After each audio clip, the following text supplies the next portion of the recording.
Good afternoon, everybody. My name is Mike Butterworth. I'm the director of the Center for Sports Communication and Media, part of the Moody College of Communication at the University of Texas at Austin, where I'm also a professor in the Department of Communication Studies. And it's my pleasure to welcome you all this afternoon, and in a moment, to welcome all of our guests, including the author of Fighting Visibility, Dr. Jennifer Mclaren. This event is part of the regular colloquium series for the Department of Radio, TV, and Film at UT Austin. And I'm also pleased that the Center for Sports Communication and Media is co-sponsoring the event for today. Dr. Mclaren is both faculty member in the department and an affiliate of the center. So we're especially proud of the work and excited to spotlight it this afternoon. I want to just offer a word of thanks and also regret from Dr. Noah Eisenberg, the chair of the RTF department. Unfortunately, Dr. Eisenberg was not able to be live with us this afternoon, but he did want to make sure that on behalf of the department and all of Dr. Mclaren's colleagues, that we communicated just how excited they are about having her as a colleague and being able to celebrate this terrific new book. Now, I'm going to introduce the panelists in just a moment. A reminder to everybody that we will be taking questions from the audience at about the 4:30 mark. So we're going to have about an hour of conversation between everybody on the panel, and then we'll make sure that we have some time at the end. So it is my distinct pleasure to introduce our distinguished panelists, beginning with Dr. Mariam Aziz, pronouns they and she. Dr. Aziz is the African American History Postdoctoral Fellow at Pennsylvania State University. Aziz's first book asks how folks who practiced unarmed self-defense contributed to the Black Power movement's organizing and gender norms. It also traces how the learning of martial arts was facilitated by US military occupations in Asia. Aziz's work was showcased in the 2017-18 exhibit Black Power at the Schomburg Center for Research in Black Culture, which Aziz was a contributing writer and a curator. As a scholar activist, Aziz regularly teaches radically inclusive self-defense classes in person and now virtually. Further insight into their work can be seen in publications such as in the Washington Post and Teen Vogue, or heard in podcasts such as Burn It All Down. And we're a big fan of the Burn It All Down podcast here at UT Austin. Wonderful to have you. Thank you for joining us. Next up is Dr. Madvi Malpragata. She is an associate professor in the Department of Radio, Television, Film in the Moody College of Communication here at UT Austin. Dr. Malpragata's research interests lie at the intersections of cultural studies of race and ethnicity in media, specifically Asian Americans in media, online cultures, immigration, and transnationalism and media industries. Her first book, Virtual Homelands, Indian Immigrants and Online Cultures in the United States, examined the role and politics of the web in recasting notions of Indian American identity and cultural citizenship since the late 1990s. Her current book project, titled Race and Ethnicity in US Media Industries, focuses on the issues of race, diversity, and multiculturalism in the context of US media industries since the 1990s. Madvi, great to have you here. Thank you. Thank you for having me. All right, third up is Dr. Travis Vogen, who is an associate professor in the School of Journalism and Mass Communication and the Department of American Studies at the University of Iowa. His most recent books are ABC Sports, The Rise and Fall of Network Sports Media with the University of California Press, and The Boxing Film, A Cultural and Transmedia History with Rutgers University Press. He also co-edits the University of Illinois Press series, Studies in Sports Media, the proud home of Fighting Visibility. Travis, thanks for joining us. And our final panelist is our featured author, Dr. Jennifer Mclaren, a feminist media scholar whose research examines the cultural production of difference in popular media with a focus on sports and consumer culture. She's an assistant professor of media studies in the Department of Radio, TV, Film at the University of Texas at Austin, where she's also affiliated with the Center for Sports Communication and Media, and also the Center for Media and Entertainment Industries. Her research can be found in Communication and Sport, Feminist Media Studies, and the International Journal of Communication, among others. Jen, congratulations on the book, and thanks for being here. Thank you so much, and thanks so much to the panelists and for reading this book at the end of the semester and agreeing to engage with it. So I'm looking forward to it. Thank you. Well, I think we're all going to agree that if we were going to be assigned something to read this late in the semester, that this is the project that we would want to spend our time working our way through. And let me turn to that project for just a moment. Before we turn to reactions from our panelists, let me provide just a brief overview of what's happening in Fighting Visibility.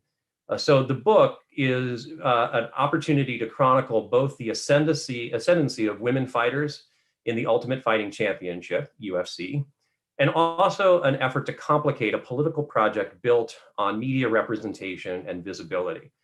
So Dr. Mclaren's book acknowledges the significance of feminist and critical scholarship that has argued that the struggle for inclusion requires high-profile women who can serve as models for those who see them. Yet she also notes that the politics of visibility is inherently limited when we do not also attend to the structures that maintain exclusions and inequities. And this is especially the case given the principles of an economy dependent on privatization and radical individualism, what most of us refer to as neoliberalism. Mclaren argues instead for a focus on economies of visibility, which describe a moment in 21st century media that is witnessing a surging recognition of gender, race, and other identity categories through representational practices and neoliberal market logics. And she engages with this idea through an emphasis on what she terms branded difference, a logic that celebrates the presence and meaningful representation of diverse female fighters, while at the same time facilitating a culturally and economically problematic brand strategy rather than a unilateral victory for women.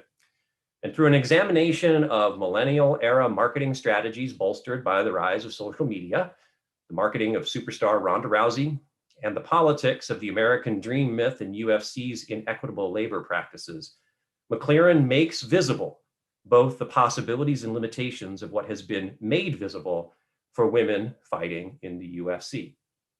So with that brief overview in mind, let's now turn to our panelists with some preliminary thoughts and observations. Mariam, we're going to give you the floor to begin. Thanks, Michael. It's actually a really pleasure to be here. I'm really excited to be in conversation with Dr. Mclaren and my fellow panelists. And, I love talking with Jen about these things. So Fighting Visibility really joins a growing body of interdisciplinary US scholarship on combat sports, martial arts, gender, and meaning making. These titles include Wendy Rouse's 2017 historical study, Her Own Hero, The Origins of the Women's Self-Defense Movement, and Janet O'Shea's 2018 performance ethnography, Risk, Failure, Play, What Dance Reveals About Martial Arts Training. But as you note, Dr. Mclaren, your book's intervention is partly to, quote unquote, peel back the artifice of representation, to critique the exploitative practices that make the image of diverse female fighters possible and lucrative. You astutely note that you're conversing with feminists, critical race, and queer studies scholars of the last 5 years who problematize the interest in representing diversity. But I actually think you're crucially engaging much older conversations about the danger of decontextualized representation that ambivalently, though perhaps not apolitically, represents the politics of being, and in this case, of being a fighter. The underlying stickiness of studying mixed martial arts in the UFC is that in burying its historic exclusion of women, the behemoth has transformed itself into a quote unquote model for a gender inclusive league. The trick, as President Dana White says, is that MMA perhaps escapes the outdated quips that attack women in other sports, that their equipment is smaller or shorter than men's, and that in Brazilian Jiu-Jitsu and Muay Thai, women can escape the misnomer that, quote, women's bodies are not as interesting to watch. Now, while it is true that women's combat athletes force sexist fans and critics to confront their biases in different ways, we've seen women's boxing only achieve minimal success. So what you elucidate for us is the UFC's financial willingness to situate women as stars, though they rarely ever headline as the main attraction of a fight card. Ronda Rousey, who made more than a single WNBA team in her prime, proved that women drew the same fans as men when presented with serious investment and support, which is precisely the argument women in basketball and soccer have been making on the professional level. The UFC has seriously expanded its conception of sports fans by deploying fighters' differences to draw in that broad viewership. But as you warn us about so-called branded difference, because consumers can consume themselves or find a story that resonates with them in the UFC, doesn't mean that there aren't dangerous implications. It's dangerous to posit a cis-het white man who taught high school math as having to overcome obstacles parallel to a Black woman who faces misogynoir and lacks opportunities to market and train herself. And it's dangerously easy to forget that any strategy that brands every woman as different will inevitably profit, quote unquote, white, able-bodied, traditionally feminine and attractive sportswomen. Ultimately, the logic behind branded difference leads us from fraught politics of visibility to fraught economies of visibility. And what we learn is that women combat athletes as independent contractors are responsible for the invisible free labor of marketing themselves for the UFC, who profits more than individuals. And the reality is that most women will not make what Rousey made, even after working hard. Without unionization, they stand to hopefully break even after paying for out-of-pocket medical bills and a whole corner of coaches and staff. Thus, your book really highlights for us that despite the UFC's successful trailer entitled Revolution, change and visibility are not inherently revolutionary and might actually exacerbate inequalities. So I can't wait to hear you talk more about this provocative study. And in particular, I'll end with this one question.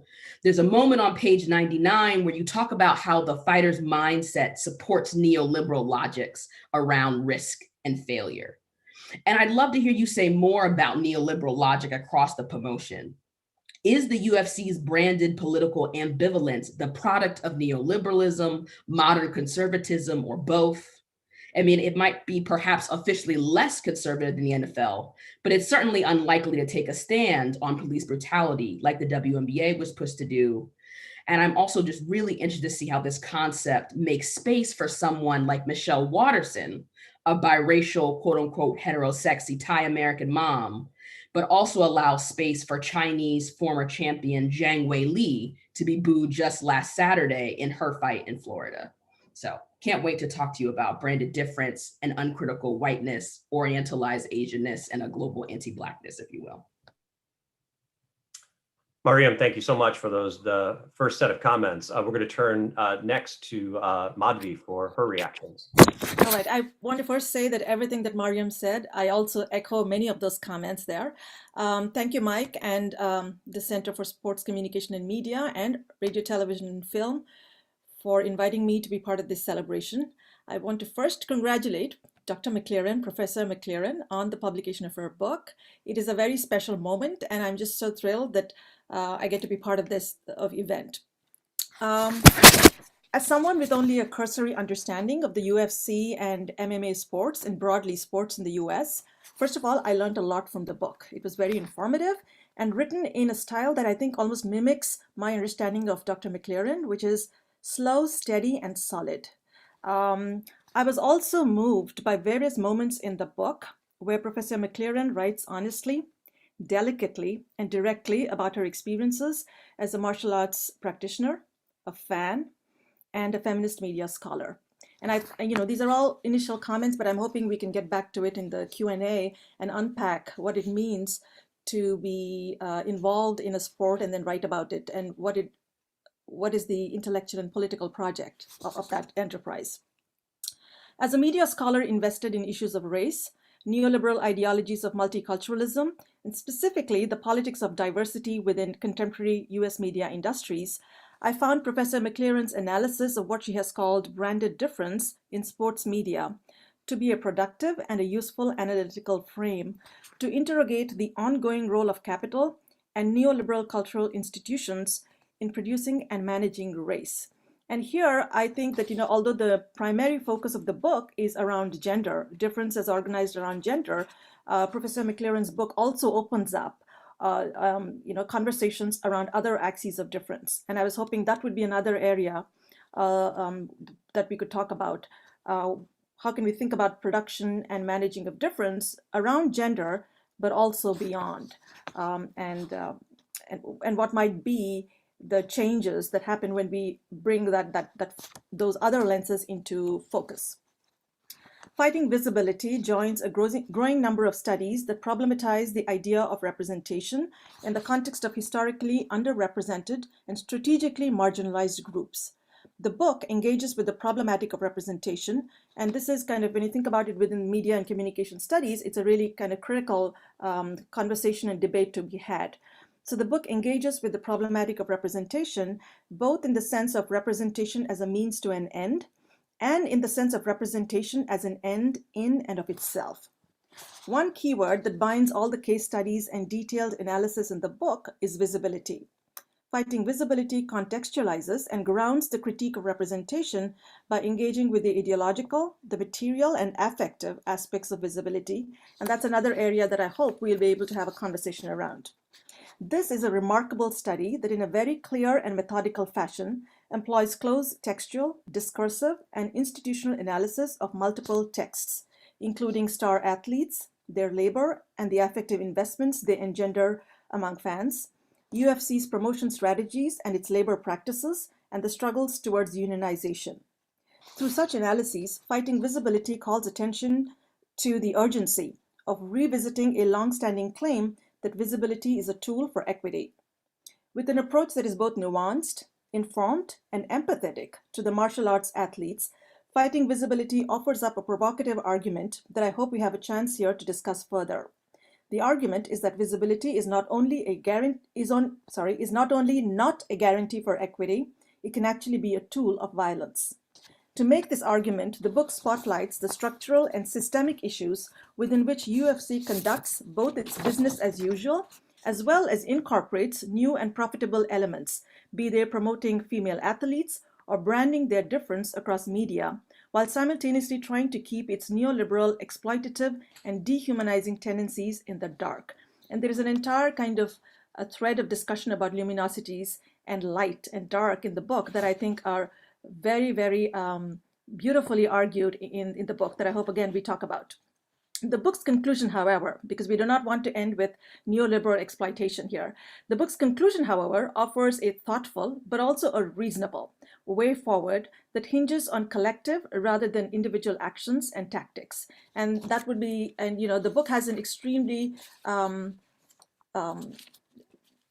poignant coda, I think, conclusion where Professor Mclaren kind of talks about the notion of love and violence and the ambivalence around thinking about this particular site of analysis along these two questions. So that's all I have for the overall kind of initial comments, and certainly as Professor Mclaren responds, I would be happy to add to more questions and thoughts I have about the book. Thank you. Thanks so much, Madvi. Appreciate hearing your observations, and we'll put that in context also with what Travis Vogen has to share with us to start. Thanks, Mike. Yeah, it's really great to be here. I've been watching Professor Mclaren give presentations on this project for a good long while now. When she was at University of Washington as a graduate student, and I was enjoying listening to the work back then. And it's been a really great experience to play some small role in seeing this book kind of come through the process. It's very interesting to kind of see how it changed from a dissertation into a monograph, and not just a monograph, but a really good monograph, and one that I think is going to make a really valuable impact to the field. And one of the things that I think we see with kind of emerging fields like sports media or humanistic studies of sports media is that most of us come from different sorts of programs. So, American studies or communication or film and media studies, and we sort of rely on a lot of that foundational work in those fields to build out our studies on sport and media. And that makes a lot of sense, right? That's the toolbox that we have. But one of the things that I love about Jen's book, and that I think is going to be a result of this book, is that the humanistic study of sports media, small field that it is starting to make critical interventions that folks in other fields are going to be adopting. And I think we're going to be seeing that with, some of the concepts that Jen is developing in this book. I think they have tremendous potential to help us to look at other topics. And she alludes to some of these in the book, the gig economy, for instance, or all of these institutions that some of us are even a part of. I mean, the university is a great example. These institutions that provide this kind of performative and visible gesture of inclusion, right, and difference, without investing in changing those structures that make that performance of visible inclusion so vital and necessary. And I think that Jen's book is speaking to these issues in really important and valuable ways through the lens of UFC. But I think, like all good scholarship, it doesn't end with the topic, right? It's asking bigger questions. And if we took the topic out, if we extracted UFC, we'd still have some really interesting arguments happening and some really interesting observations. I want to share a quick sentence from this book that I really just think is kind of beautifully put, and that also sort of demonstrates what I think are the ability of this book to kind of speak across fields. And she says, and I don't remember the page number because I wrote my notes by hand, and so I can barely read them. Visibility is a brand logic that seeks to interpolate consumers instead of a political practice that's seeking to rectify social justice. And I think that's a sentence that we could encounter in an awful lot of courses, right? From sociology to history to the kinds of courses business majors should be taking. And I have some specific or broad and specific questions. One of the things I thought was really interesting about this book was the beginning of chapter 2, when Jen starts by talking about her experience in Brazil watching Ronda Rousey. And it was a very emotional experience, and she recounts that. And then she goes into a discussion on affect and gender and subjectivity. And it starts very differently, this chapter, but it was clever in how it was framed. And I would be interested in hearing Professor Mclaren kind of tease out some of those threads and talk about that sort of rhetorical move. Another thing that really struck me, and it might have to do with some of the work that I've done previously, but the UFC was kind of a, quote, early adopter of digital and social media, and its trajectory reminds me a lot of the NFL in the 1960s, which, it wasn't necessarily a fringe sport, but it definitely wasn't dominant in the way that it became until it started sort of becoming more amenable to television. And then it really kind of took off. And it was amenable to television precisely because it was a more marginal sport and it didn't have the kind of visibility that baseball and college football and other sports had. And it seems like the UFC is kind of following a trajectory that's sort of similar, and accompanying along with that trajectory, some kind of nasty politics and labor practices that recall the NFL in certain ways. And obviously we don't have the same gender dynamics at play, but again, I think this project is applicable. Now, finally, a more specific one, and this gets at a point that Professor Malpragata mentioned, and it made me go up to the top shelf of my books and get Deleuze's Foucault, and then grab the Archaeology of Knowledge, which I hadn't read in weeks, really. No, I hadn't read in a long time. But it was great because the idea of luminosity, I think, is just a really clever way to talk about some of those issues of subjectivity, difference, representation, and affect, which we all know is very important to Deleuze's discussion of subjectivity and representation. And I was really kind of interested I really want to hear Jen talk about why she chose this critical tool, as opposed to maybe a more straightforward one about just kind of representation, visibility, difference, marginalization. I can see somebody making a point with a different kind of critical tool. And I was just really struck by the use of Deleuze's concept, which kind of, if I understand it correctly, suggests that, the light that kind of illuminates and represents this thing doesn't just represent it, but it constitutes that thing. and sort of brings it into being to a certain extent within the kind of power relations that are circumstances surrounding it. I'd like to hear you speak a little bit more about that. And I know that's kind of an in the weeds question, but if you don't mind. Anyway, that's all I got. Love the book. Thanks so much, Travis. Appreciate it. And I appreciate the time that each of you invested in reading the book carefully and giving us some meaningful framework for jumpstarting this conversation. Jen, I think it's safe to say you'll have plenty to respond to here. I'll simply echo what a fan I am of the work that you've done in the book. I'm going to turn it to you to respond to what you've heard so far. And then everything is fair game at that point for open conversation. I'll jump in if necessary, but otherwise I think we're going to be off and running. So Jen, it's all yours. Well, first of all, thank you so much to everyone for reading and engaging this again. I knew that when Mike and I were brainstorming this panel, I knew that this would be the right people to offer such insightful perspectives on what I've written, and from different perspectives. And that was one of the things that was really valuable to me in thinking about bringing this panel together, in that, I have an expert in sports and politics in Mike, and I have an expert in sports media industries in Travis, and an expert in race and martial arts in Mariam, and then race and media industries in Madvi. And so I really appreciate all the questions that you've offered and the ways that you've engaged. And I wish all of you would write summaries of my book somewhere, because it sounds so much better when you talk about it. But to start answering some of these questions, I love, Mariam, that you watch the UFC. And so you're very familiar with the politics of the organization, especially right now. And you brought up specifically how it makes sense of this particular organization that in some ways is doing all of this forward thinking in terms of representing difference in order to bring in their audiences. At the same time, they have some pretty regressive politics.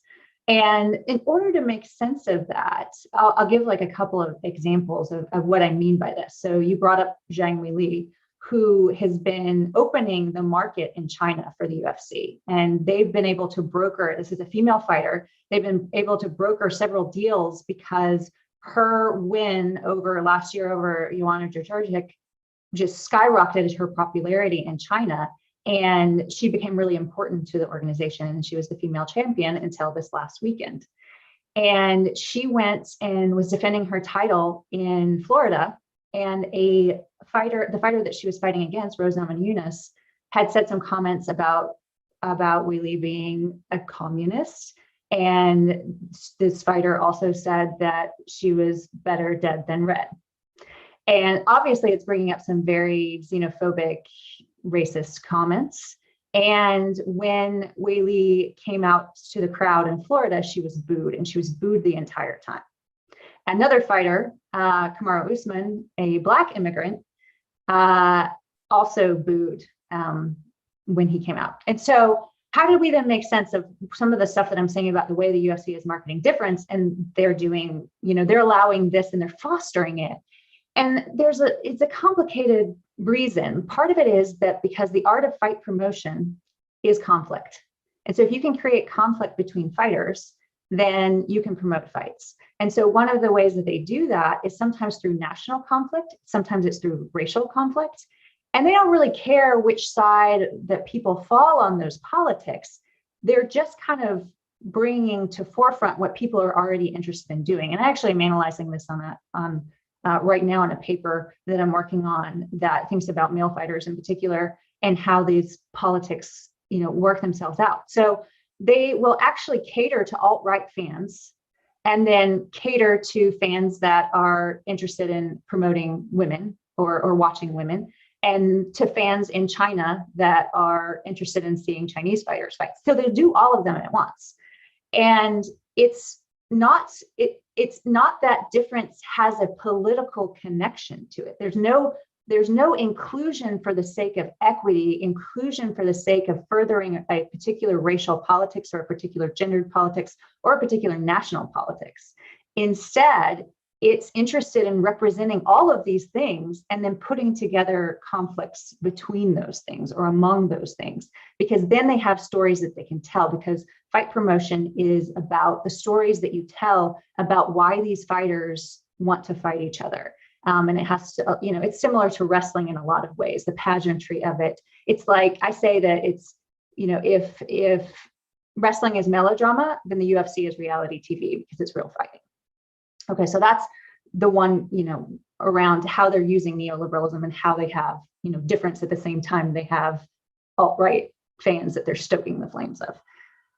All right, and then I'll move on to, I believe it was Madvi that was asking about how I negotiate these personal moments where I'm talking about martial arts as a personal experience that I have and a community that I have, and a subject of my analysis.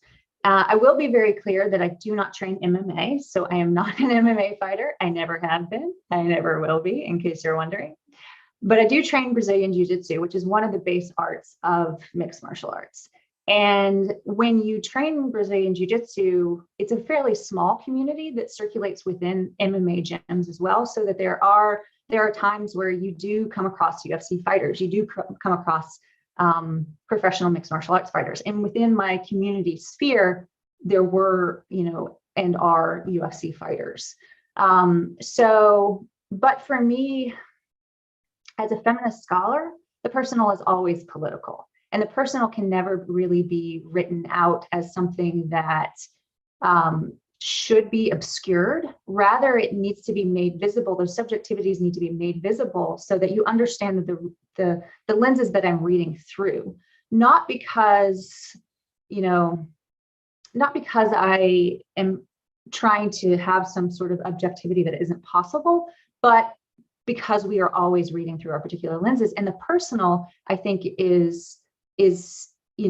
should be made visible, to use my term that I use over and over again in the book. And I think that also, when I talk, Travis, your question about the part in the book, particularly in chapter 2, where I describe what it felt like to see Ronda Rousey walk into an arena before a championship fight, and the electricity and the embodied feeling of the crowd that was just exhilarating, and that I had never experienced something like that for a female athlete before. It was overwhelming. And I wanted to start the chapter like that because I was talking about affect, and affect is one of those things that, as you theorize it, your body is automatically connected to it. You cannot detach your body from it and the way your body experiences things. And affect is really incredibly important to this whole way that the UFC markets women as breaking barriers, as being revolutionary, as overcoming gendered obstacles, because that produces a great deal of affect that's very real for people. Like, it's a very real, visceral experience for people. And the way that I would be able to communicate that was through my own experience. And so I describe it through my own experience. I also acknowledge that just because that's my experience as this white, cis, queer woman does not mean that other women or other people with different identities are experiencing the same thing the same way, which is why it's important for me to state those subjectivities in the beginning, and is also part of my feminist praxis of how I do research and how I interpret that research. And to the question about luminosity, I have to lean on scholars who came before me, because that is not something that I just pulled. That I was like, I'm just going to go read Deleuze, and then I'm just going to put this in my work. Angela McRobbie wrote about this in terms of how girls become, and women become, hyper visible in certain ways, and she used this term to think through that. And then Sarah Benet Weiser also picked up on that in her book and some of her other more recent work in thinking about luminosity. And the reason that I wanted to use it here is because I was thinking about the octagon. An octagon is the cage where fighters fight. And there's lights that are shining on them. And when you see them fighting, there's very particular things that become apparent and are very visible within that particular sphere. But all around the rest of the arena, there's all sorts of shadows and contours that are taking around that arena. And so for me, the reason it worked for me as a concept is because it's twofold, because it's what you see, but also what you can't see because of the shadows. And the way that I understood what was happening for women in the UFC is that there were certain things that were extremely visible and extremely luminous, and other things that were obscured by that very luminosity. So I know there are a few other questions in there. Maybe we can sort of, you know, bounce around a bit for now. But thank you. Thank you, Jen. Can we go ahead and ask, like, yeah. So, this, since I do the race diversity axis of discussion, one of the this is not a kind of profound comment, but one of my pet peeves is generally the way in which these terms, diversity and difference, are used in capitalist institutions, but also beyond, right? I mean, all of us are complicit in this construction of this terminology. So it's kind of become an epistemology, a way of looking at certain things or people or communities or social relations, where people say, I'm looking for diverse people. It's a very casual way of saying I'm looking for diverse people. And everybody's supposed to understand what that means. So I think your book is a really, really fertile ground to go back to these core concepts and unpack them so as to actually see their construction. Even as Mariam was kind of suggesting, pre-UFC or pre-sport or outside of those domains. So we can see them not as like a priori categories that are already there, so that you say difference or diversity, we know what it means, but to as a lot of critical race scholars have said, how it produces race, right? So if you think of it as a capitalist institution or an industry, and I think your book, for me, it was really, really illuminating to see how your case studies went into the production of gender, and constantly very vigilant and attentive to differences beyond gender, absolutely. But I'm wondering whether we could flesh out a little more to think about how the branded difference, the marketing of difference, promotion of difference, it can be an arena for us to actually think through how gender is produced, right? You talk about ideal, but also how, for example, race is being produced, not just branded. Like before branding, what is also being done, right? So kind of unpacking it from a kind of a non-capitalist frame, I guess, so that we can actually see the contours of capitalism a little more clearly. I would appreciate, like, if all of us can get into that, if it's of collective interest. Mm-hmm. Yeah. Does anybody else want to respond to that before I go? No. Okay. So one of the things that I was thinking about, of course, is just like the idea of luminosity. Of course, I lean on different scholars who unpack the word difference, particularly Merlina Joseph's piece, What's the Difference with Difference, which is an IJOC. And what she does, she creates like a politicized term that is attentive to, grounded in critical race theory and grounded in feminist theory, and is trying to detach it from these terms like difference, like multiculturalism and things like that. And so that's where I started with it. But one of the things that I was seeing is there's a problematic with the very word difference, because she grounds it in Derrida and difference, and which is very useful. And I find that a very useful framework. But when I started translating that with my students, they quickly pivoted to everyone is different. And that's where I talk about in the book, I talk about this, we are all fighters, we are all different. And so I think what's happening is that all differences, whatever they may be, get equated. And that is really the ideological thing that I'm trying to pinpoint, is because race is different, gender is different, sexuality is different, and they all become sort of placed as exactly the same. And if they're all exactly the same, then the adversity, like that Mariam was mentioning in their response, is the Black queer woman is the same as the dyslexic, straight white man. And that in that flattening, that's the very ideological function that I think is happening. It's a difference that's also a sameness, because if everybody has a difference that we can articulate, then it's all actually the same. And the way that gets mapped on the fighter's mindset, for example, that Mariam brought up, is this idea that all fighters have to work to overcome adversity. And so if we equate that Black queer woman with the straight white dyslexic man, then his dyslexia is the thing that he has to overcome. And her marginalization for being Black and queer is what she has to overcome. And it becomes the same. So that for me is what's happening ideologically. And of course, that flattening then gets applied to so many different other categories than gender. And I think that you could use that term to think about the way that, whiteness then becomes bolstered through this equating whiteness with Blackness, because both are different. And I see this happening in a variety of different other spaces well beyond the UFC. And like I said, the first time that I encountered it was in the classroom when I was teaching about difference and trying to articulate that different from multiculturalism or diversity, because we know those have been flattened and the power has been taken out of that. The discussion around power has been taken out of that. Just like intersectionality, the same thing. People talk about it as differences as opposed to being accesses of power that produce oppression and privilege. That all gets evacuated. And I think that's what happens with a lot of our terminology over time. And that's what Relina Joseph really talks about in her papers. Over time, that terminology, the power gets taken away.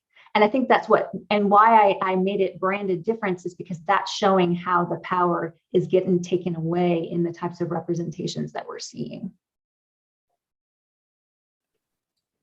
Yeah, I do want to jump into this conversation, and I'm glad that you brought it up, Madvi, about thinking about, because I think that the racial difference is all over the book, and the reason that I really wanted to talk about Zhang Weili's fight, because I think to this point of race being produced, I mean, you can take a fighter and their race can be made and unmade countless number of times. And it's really striking that you reminded us how hailed she was, and thinking about this. So I'm not a media studies scholar, but as a fan who remembers seeing some of her earlier promotional videos, it really was about, she's a pride of China, right? She's one of the first champions. She might be the first champion from the continent of Asia in the promotion, right? And so they would really give this storied cultural, have her in traditional Chinese outfits, saying there's a long history of martial arts in China. And like you were saying, the UFC was very strategic and using it. And so going from this sort of international diversity that can map onto different national prides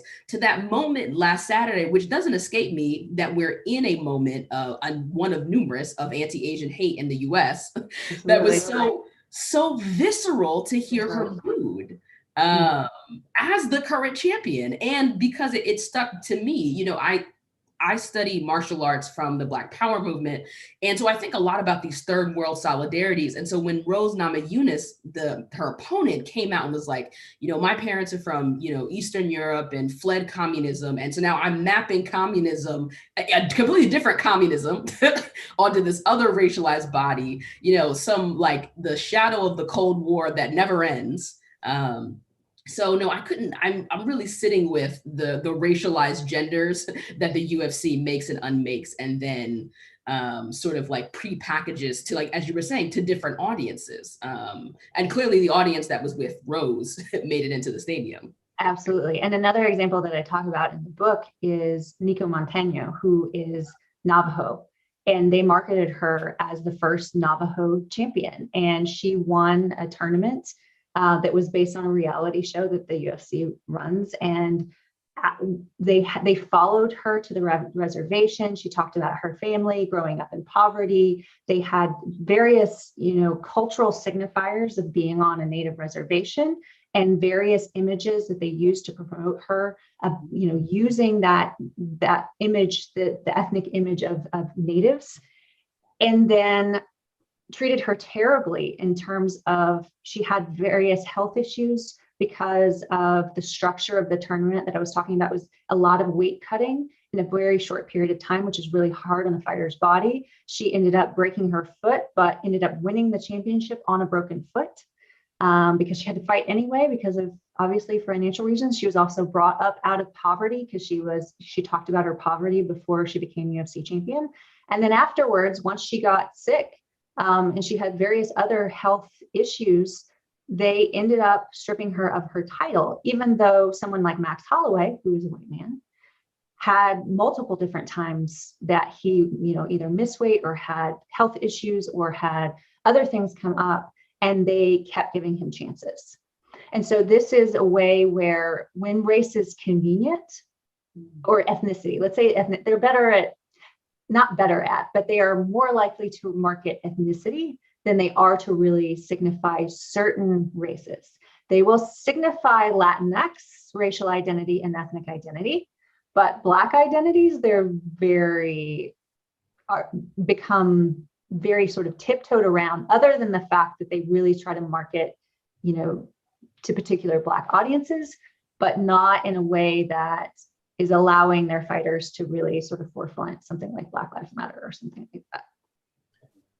It's constrained. Jen, it strikes me that the UFC, to a certain extent, is sort of pinning its identity on a kind of institutionalized difference from mainstream sport. This idea that it's this kind of insurgent force in sports, and I wonder, and I'm not a huge expert on UFC by any stretch, but I wonder to what extent that kind of institutionalized difference might serve within this corporatized framework for it to kind of justify this kind of self-reliance and these exploitative practices.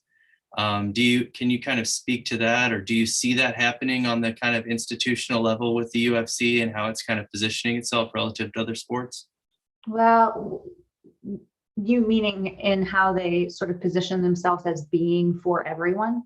Is that what you're Not talking about? necessarily for everyone, but just how they position the UFC itself as being this kind of space of difference within sporting culture, and this kind of insurgent and alternative kind of force that nonetheless is reproducing the same kind of corporatized power relations that we see in other sporting contexts, and maybe even more brazenly so, as you show in your book. And I wonder if, to a certain extent, it's exploiting that marginalized position within the framework of mainstream sports to accomplish some of that work.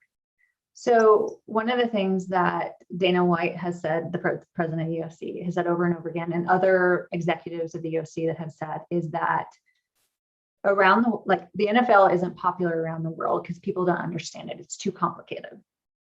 UFC is popular around the world and can have like exponential growth in the global market because everyone around the world understands fighting. And so I think there is a way that they position themselves as having access to anyone globally, like not carte blanche anyone, because they think that they've sort of, there's certain markets within the US that they've saturated. So they're trying to build outside. They're currently building in China. They're currently building in the Middle East because they think it's something that's easy to translate because you don't have to necessarily understand the rules in the same way you would something like the NFL. And it's not seen as branded as just American. And they definitely position themselves as this global sport that's going to be appealing to anyone because it's so easily translated. And that's one of the ways they consider themselves different from other sports.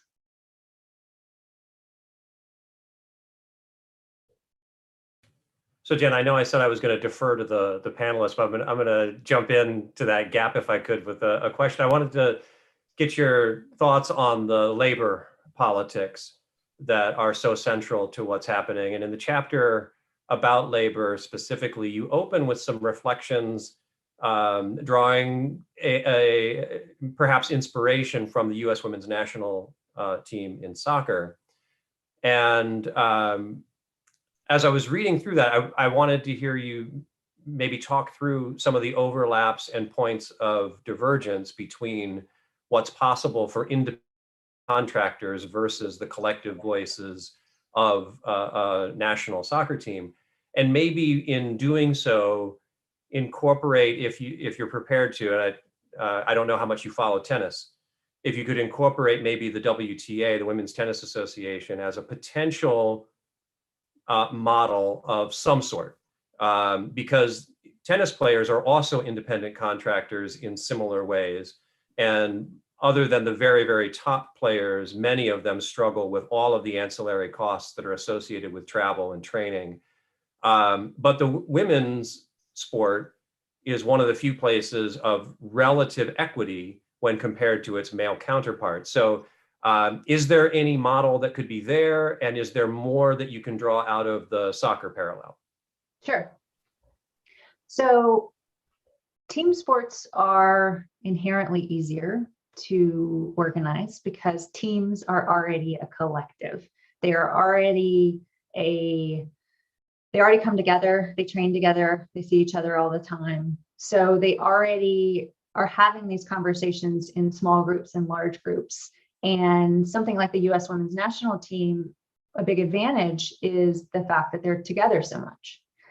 And one of the things that makes it difficult for independent contractors is that they don't have that moment where they all come together, except for that moment where I talk about in that chapter, where they brought UFC fighters, a large number of them, there were like 300 out of, it was like half of them, maybe 300 out of 600, to Las Vegas for a fighter's retreat.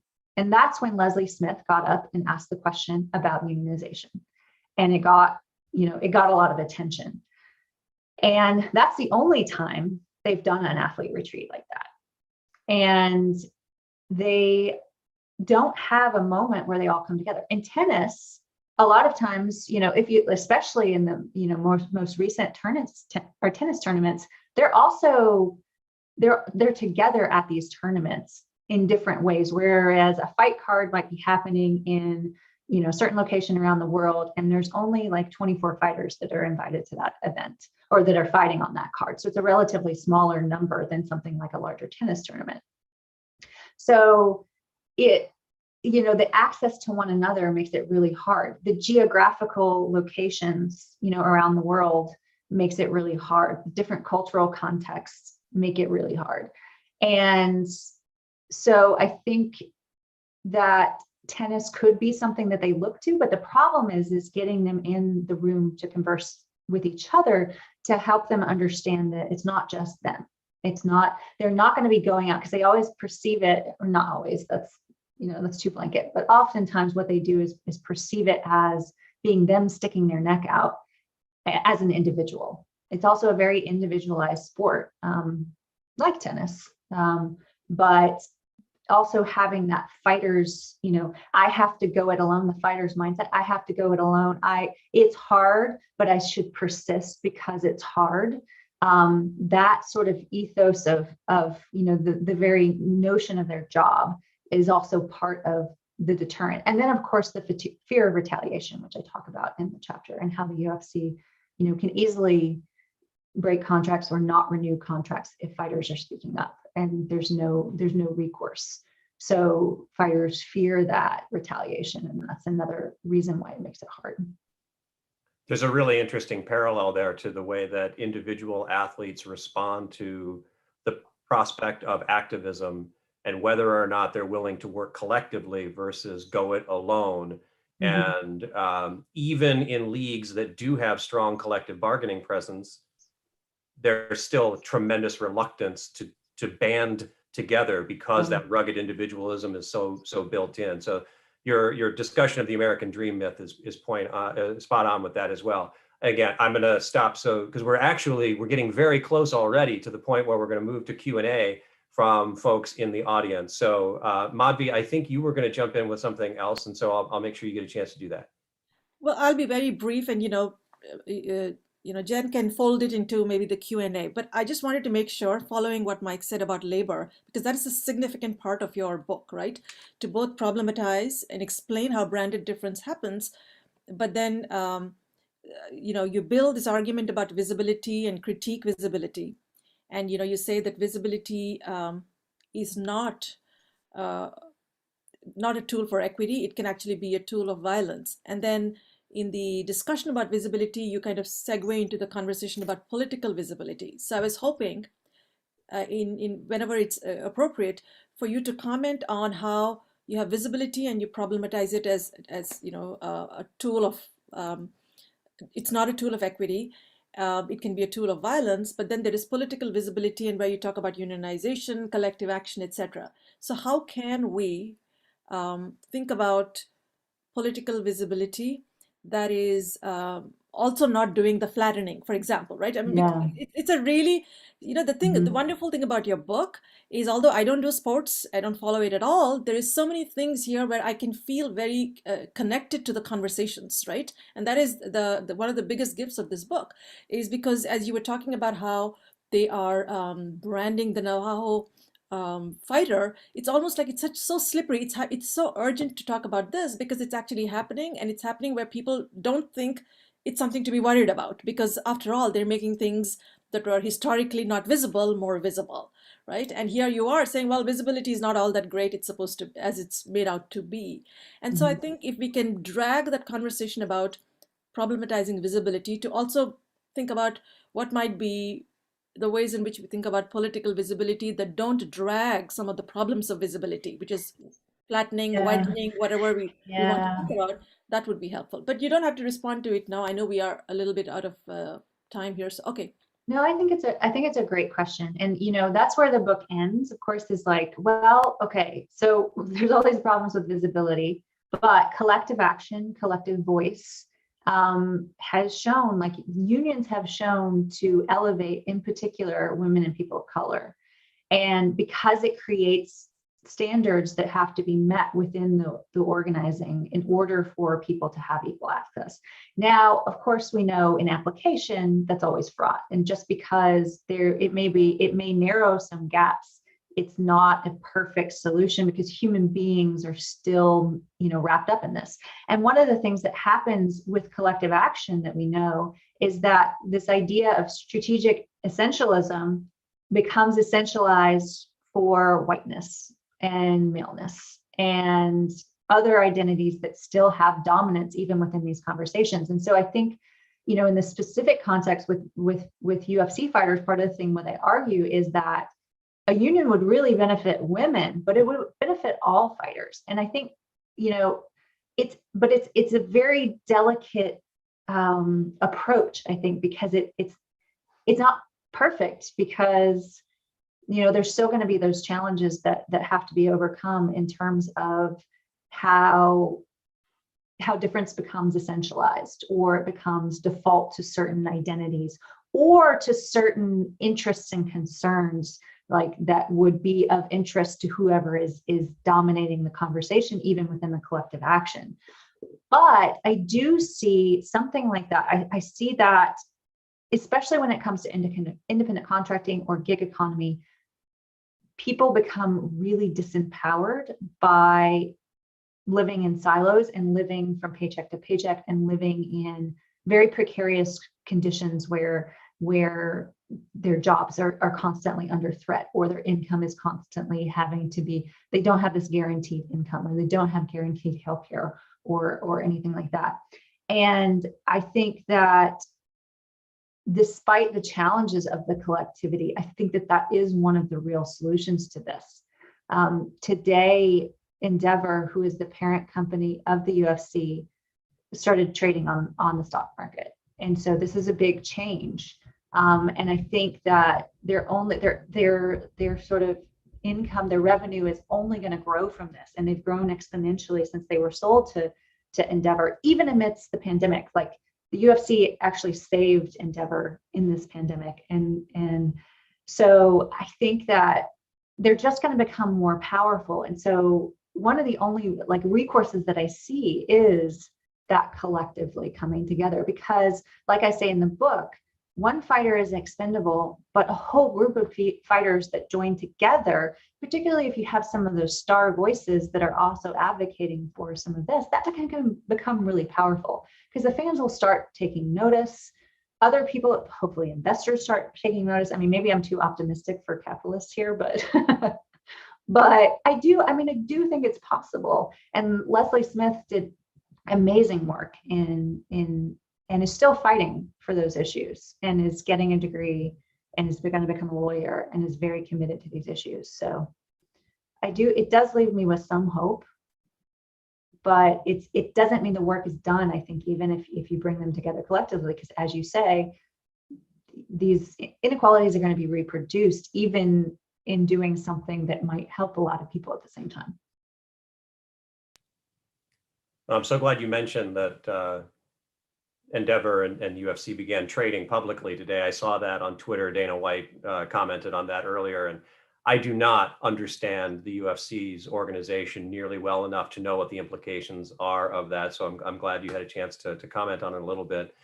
We are at the point where we want to turn over the forum to questions from the audience. And I know we've already got a couple that have come through. And just to keep things easy, I'll go ahead and introduce those questions. And our first one comes from someone who happens to be the co-editor, along with Dr. Vogen, of the Studies in Sports Media series with the University of Illinois Press. And so, Dr. Vicki Johnson, thank you so much for joining us and asking for some more from Jen. She wants to know, given your discussion of the flattening out that happens when everyone is different, she wonders about the equality or the equally slippery concept of empowerment, which I think, or she thinks, I should say, the book does a terrific job of troubling through questions of labor in particular, but wondering how you problematize that issue with your students. And she notes that her own students are deeply invested in the idea that female fighters in particular are empowered in unique ways culturally and as regards to sporting history. So one of the things that I found with my students are brilliant. I am so impressed with the caliber of students that I teach, and they're very invested in issues of equity and issues of difference. But they're really good at reading the image and determining if the image is good or bad, determining if the image is empowering or not. And that is the analysis that they gravitate to. That's the one that they come to class wanting to do.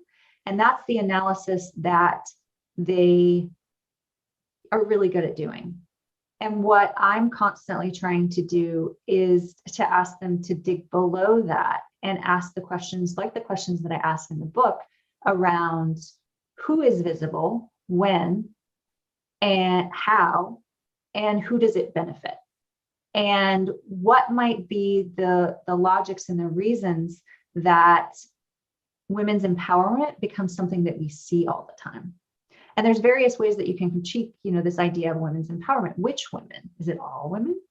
Is it particular women? Is it, how there's still some certain representations that we're going to see over and over again. Even if it feels different, it doesn't mean, like we've just been talking about here, it doesn't mean that the work is done. And so what I want them to do is understand the logics. And that's part of the reason that I think through things in terms of branded difference, like what are the logics? Why is it profitable? And if it's profitable, then then you have to start understanding these broader structures of how media industries work and how various sectors work and various decisions are made. Not in ways that are reductionist and say automatically, everything that is trying to turn a profit and has an empowering commercial is bad. I ask them to not think about representation or media industries as being good or bad, but having consequences. And what are the consequences of representing certain women as empowered? And what are the consequences of not representing other women as empowered? And so those are some of the ways that I try to get them to dig down below what they see on the surface. Yeah, both that question and your answer, as well as your discussion in the book about how students see this, are really great reminders of how applicable the book is to the classroom. That this is not simply for academics to theorize about, but that there are really tangible ways to change what we do in the classroom and to get away from the is it good or is it bad kind of framing as you just described. A reminder to folks who are in the audience who have questions, you may post them in the Q&A or in the chat, and I'll be looking for those. We've got another sports media professor who has joined us from Dr. Benjamin Burrows, who says humanistic approaches to sports and specifically sports institutions. He's excited about this. As a critical qualitative scholar in sports media research, he'd love to know or to ask the panel to further elaborate on how to carve out a space within sports communication where this work is valued on its own terms. What do you believe might be orienting principles to cultivate this critical space?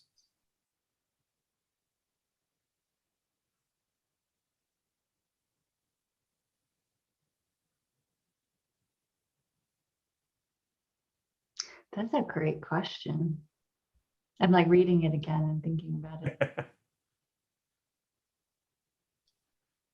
can give that one a shot if you like. So, hi, Ben. I haven't seen you in a long time. I miss you. Ben was a PhD student at the University of Iowa. But one of the things that Ben touches on is something that some of the folks in the audience might not know too much about, is that there is this kind of emerging field called sports communication. But there are kind of different schools within it. There's a more quantitative social scientific school, and then there's a more qualitative or humanistic school. And Jen obviously represents the latter, which is my preference as well. I think that there's kind of mutual respect on each side. And I think that one of the things that we're seeing, especially with a book like Jen's and a project like Jen's, is that she's showing you the data, right? It's there. We have appendices. We're talking about these very kind of tangible and concrete things, but we're placing them into a broader cultural context that goes beyond those numbers into a more critical and theoretical territory that makes interventions into fields that are founded on more critical and theoretical questions. And I think that those are opportunities for humanistic sports studies to make interventions in more quantitative and sociological research, and not just to make interventions, but to create connections and bridges across those two things, because there's an awful lot of similarity, and they sort of rely on each other in unexpected ways and can kind of augment each other in really interesting ways too. Like I can see Jen's book, for instance, making some really great contributions to a more like traditional sociologically oriented content analysis of media representations of UFC fighters. And I don't think in a lot of ways this project would be possible without some of those more quantitative sociological, and this is like, I don't mean anything by this, but those projects to my mind are a little more simplistic than what Jen is doing. And I think that Jen is taking those kinds of orientations and pushing them further with the kind of approach that she's taking. And in doing that, forging some space for a kind of humanistic approach. I'm glad you asked that, Ben. That was a really good question. And I miss you. I hope you're doing well. Well, I don't know anything about sports communication, so I think I should definitely respond to this. But thinking about it from a media and cultural studies perspective, so I think one of the challenges I have found in my own little work that I do is to really point out that even when there is no explicit cultural theory or critical theory framing certain forms of doing research, there is one. There is always a theoretical frame underlying the way they think about how, let's say sports figures, or what the value of a kind of sports team is, etc. So to just make the point that it is always cultural and it's always shaped by a certain kind of ideological function would be the first one. And I think based on, drawing from Professor Mclaren's book, I think looking at intertextuality would be a very important thing. So to understand sports media at the site of production, circulation, reception, audiences, affective resonances of sports events. So what somebody would say, what is the event also gets transformed when you think about these contexts in a kind of a multinodal way, right? So the meaning comes through not just the event, but the event in a broader culture. So bringing the kind of cultural context that actually gives meaning to what it is. I mean, which is why I think the panel, which comes from very different fields, is able to respond to your book, is because we take different meanings out of what is being suggested.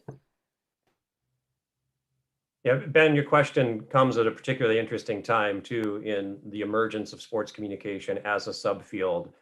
I think we're past that first hurdle in terms of legitimacy, and we're now in a part of the race. I guess I have to extend my metaphor. We're in a part of the race where we're really trying to define the parameters of the subfield and what's possible, and that's why it's exciting to see books like this help to do that.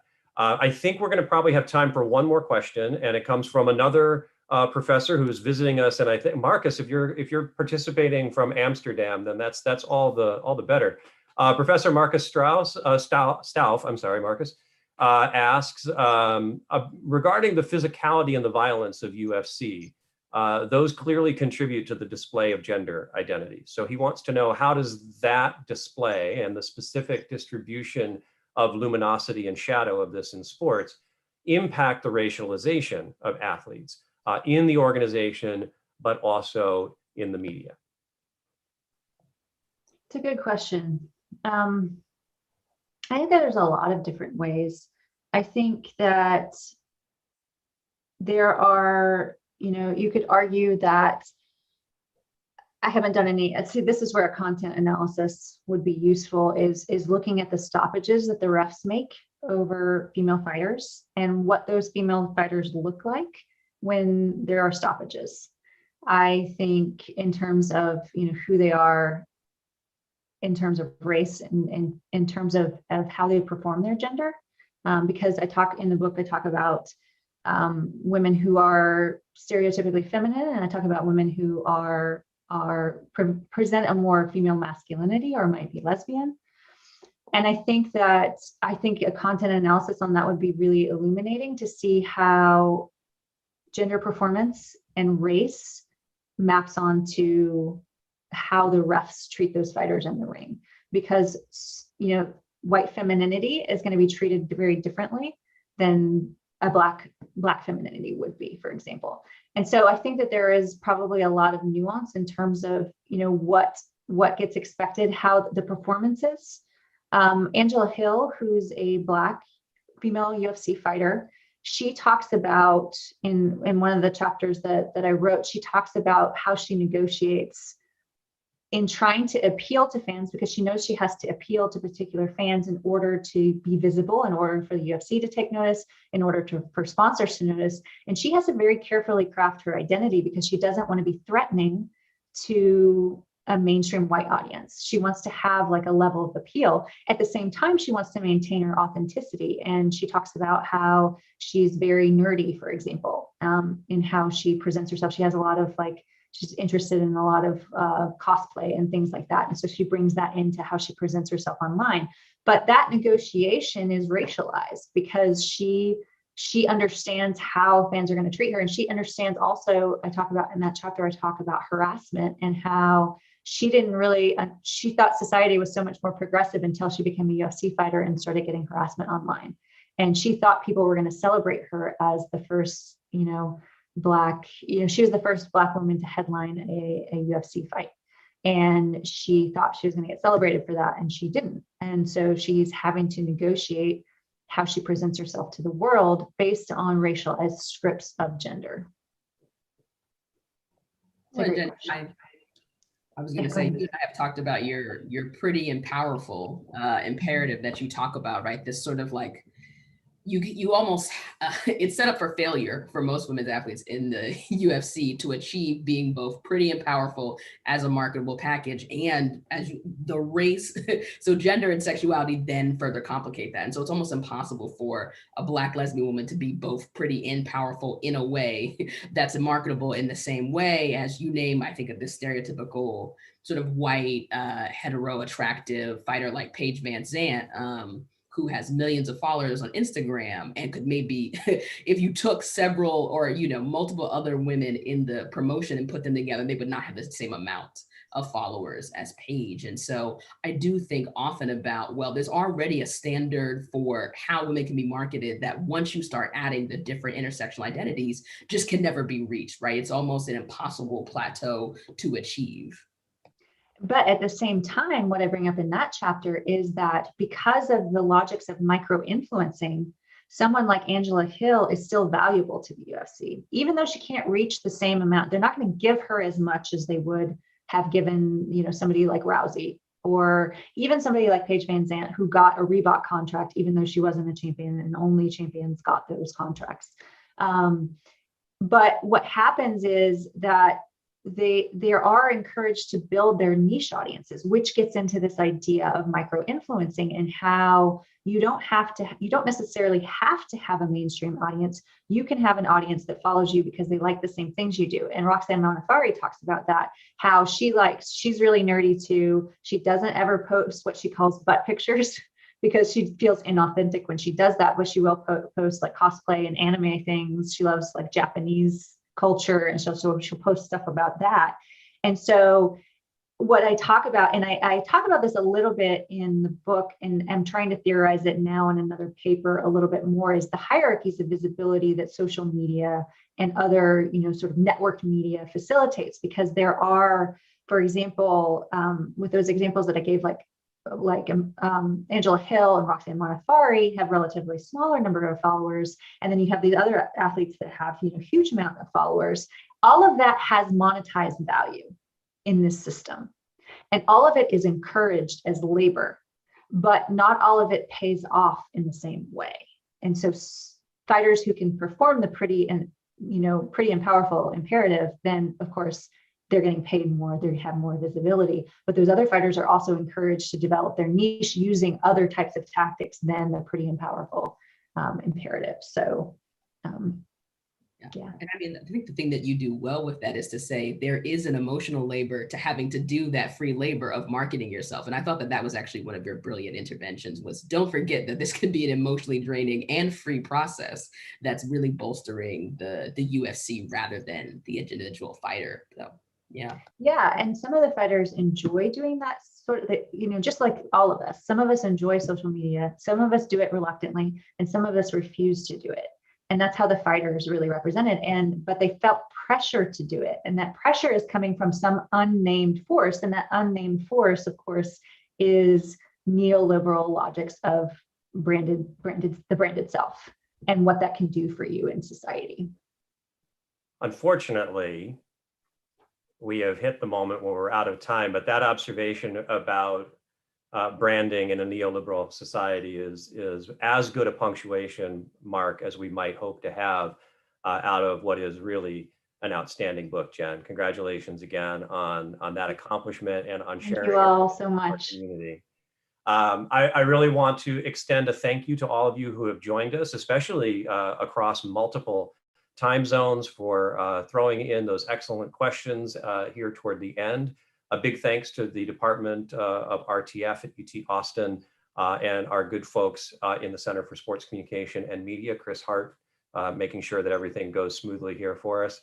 A giant thank you to our outstanding panelists, Dr. Mariam Aziz, Dr. Madvi Malpragata, and Dr. Travis Vogen.